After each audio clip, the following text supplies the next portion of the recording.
आज Doubtnut app download करें। Doubtnut पर अपने सभी गणित, रसायन विज्ञान, भौतिक विज्ञान और जीव विज्ञान के डाउट्स का करो सफाया। बस प्रश्न की फोटो खींचो, एक ही प्रश्न को क्रॉप करो और तुरंत वीडियो सोल्यूशन पाओ। अभी डाउनलोड करें। विद्यार्थियों, आपके सामने एक प्रश्न दिया गया है। एक तंत्रिका कोशिका न्यूरॉन की संरचना बनाइए तथा इसके कार्यों का वर्णन कीजिए। तो देखिए, सबसे पहले अगर हम तंत्रिका कोशिका की संरचना की बात करें तो तंत्रिका कोशिका जो है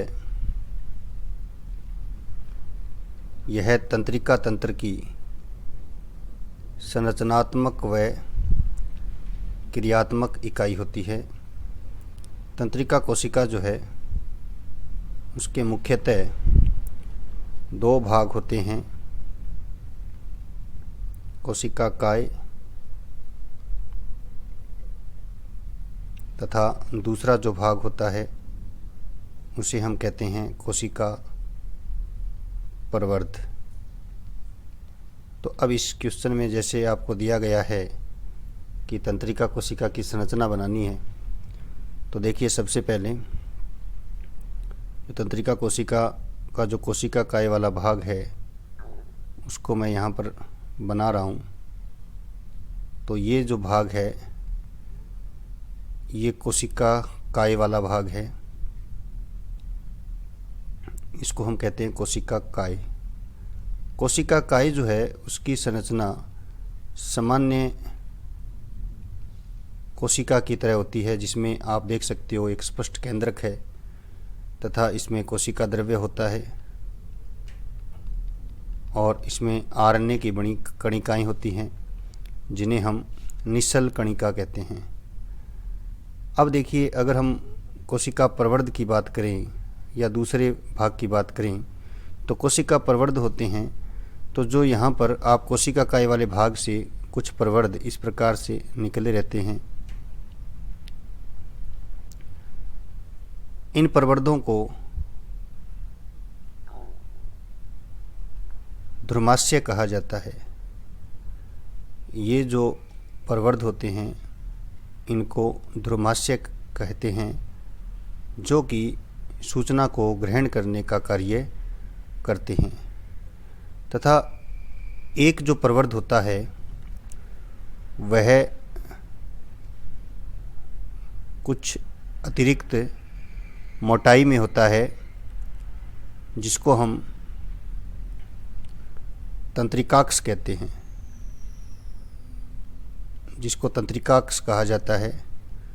और जो तंत्रिकाक्ष है इसके चारों तरफ कुछ एक झिल्ली युक्त आवरण होता है जिसे माइलिन आच्छद कहते हैं।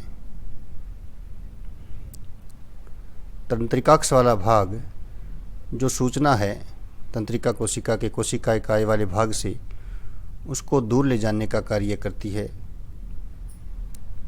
तो यहाँ पर ये माइलिन आच्छद का आवरण होता है और जहाँ पर ये माइलिन के आच्छद अनुपस्थित होती है उसे हम रेनवियर के नोड कहते हैं।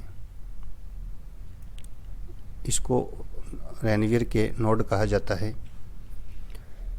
तंत्रिकाक्ष वाला जो भाग होता है उसके जो अंतिम भाग को हम इस प्रकार से, जो अंतस्थ भाग होता है उसमें ये घुंडियाँ उपस्थित होती हैं जिन्हें हम सिनेप्टिक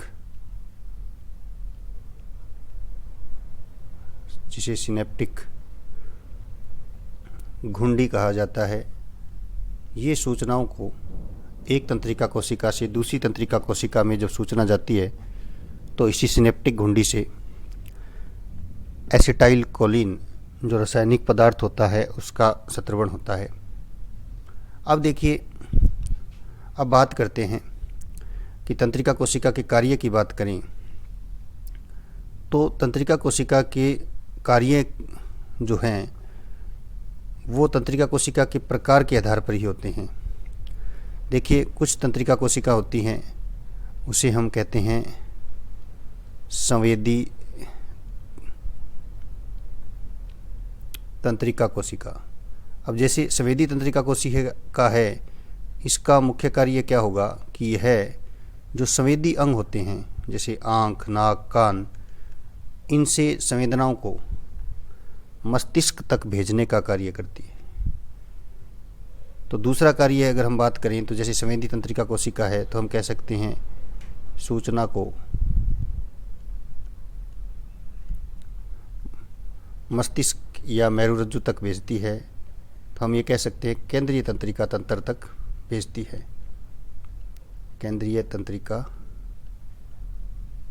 तंत्र को भेजती है। उसी प्रकार से जो दूसरी तंत्रिका कोशिका है, दूसरा प्रकार जिसे हम चालक तंत्रिका कोशिका कहते हैं, तो चालक जो तंत्रिका कोशिका है यह सूचना को केंद्रीय तंत्रिका तंत्र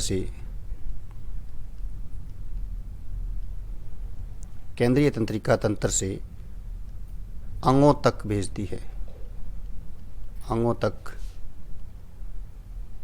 भेजती है। तो इस प्रकार से आपने देखा तंत्रिका कोशिका की संरचना तथा उसके कार्य। कक्षा 6वीं से 12वीं से लेकर नीट, IIT, JEE वो एडवांस के लेवल तक 1 करोड़ से ज्यादा छात्रों का भरोसा। आज ही डाउनलोड करें डाउटनेट ऐप या व्हाट्सएप करें अपने सारे डाउट्स 8400 400 400 पर।